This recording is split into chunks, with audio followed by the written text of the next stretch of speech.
Another way to prevent dropouts is through parent engagement. Educational support from parents is key to a child to be successful in school. When parents are supportive of their child will be more successful in school because they will be involved, they will push the child, and they will make sure that they get their schoolwork done and that they have successful academic performance.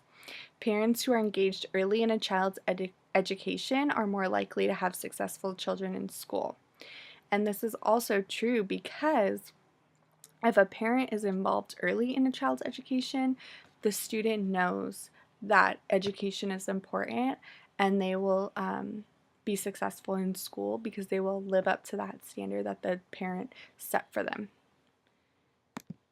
Also, family economic needs are important. The lower the socioeconomic status of a student and a family, they're more likely to drop out of school. This is because in some families, the children need to work to help support their family, especially if they're low socioeconomic status. And often children drop out of school because they need to financially support their family. Students who work more than 20 hours a week are more likely to drop out of school. And this is because a lot of times if students work more than 20 hours a week, they feel like they are making money and they feel like they can support themselves. But then later on in life, they realize they're not making as much money as they could have even with a high school diploma and especially with further, if they would have furthered their education with college or something else. There are multiple ways to prevent dropouts among K-12 students, and there are 4 main course strategies and 11 supportive strategies educators and parents can implement to help prevent a child from dropping out. The first way to prevent dropouts among K-12 students is having a foundational strategy. A foundational strategy is something every school, classroom, and teacher should have prior to teaching their students. This is because if a teacher does not have a systemic approach, school community collaboration, and a safe learning environment, learning cannot take place. Students need to feel safe in their environment and they will learn and grow because of it.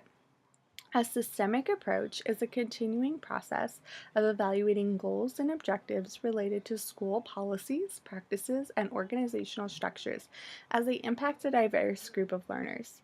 This is something educators should be doing often. This allows an educator to learn and grow from lessons, coworkers, and their students. When an educator constantly evaluates themselves, they allow themselves to adapt to their students and give them lessons, materials, and resources that positively impact a diverse group of learners.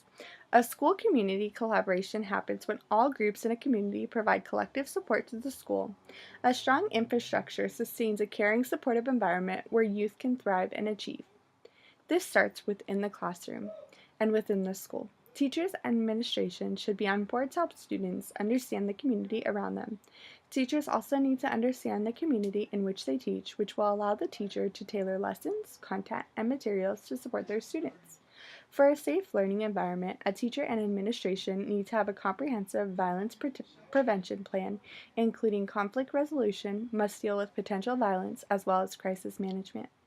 A safe learning environment provides daily experiences at all grade levels that enhance positive attitudes and effective interpersonal skills in all students.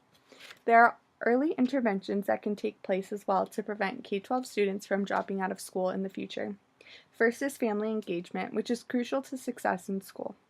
According to the National Dropout Prevention Center, research consistently finds that family engagement has a direct, positive effect on children's achievement and is the most accurate predictor of a student's success in school. Early childhood education is also important. Research proves that from birth to age 5, interventions demonstrate that providing a child additional enrichment can enhance brain development. The most effective way to reduce the number of children who will ultimately drop out of school is to provide the best possible classroom instruction from the beginning of their school experience through the primary grades. Lastly is early literacy development. Early interventions help low-achieving students improve their reading and writing skills, establish the necessary foundation for effective learning in all other subjects. There are 4 basic core strategies to help prevent dropout. First is mentoring and tutoring, which is a one-to-one caring, supportive relationship between a mentor and a mentee that is based on trust. Service learning helps connect meaningful community service experience with academic learning. This is a teaching and learning method that promotes personal and social growth.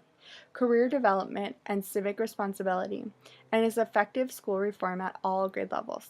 Alternative schooling provides potential dropouts a variety of options that can lead to graduation, with programs paying special attention to the student's individual social needs and academic requirements for a high school diploma. Lastly, after-school and out-of-school opportunities are provided either after school or during summer enrichment programs that eliminate information lost from the school year and inspire interest in a variety of areas. The next strategy for dropout prevention is managing and improving instruction. Professional development is where teachers work with youth at a high risk of academic failure, needed to feel supportive and have avenue by which they continue to develop skills, techniques, and learn about innovative strategies.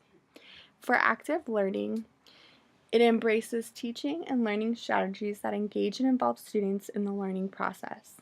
Students find new and creative ways to solve problems, achieve success, and become lifelong learners when educators show them that there are different ways to learn.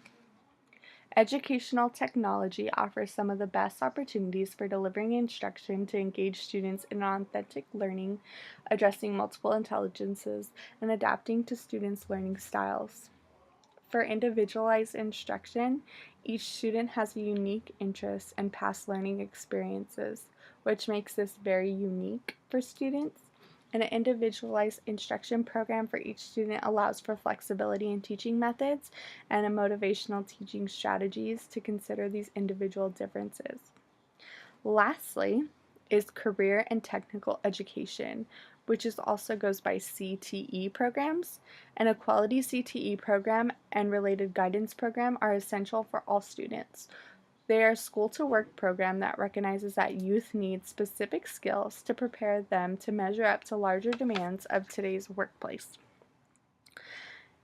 Lastly, here are some resources that you can click on and for dropout prevention. Each link will take you, that's a webcast, where it says webcast at the end.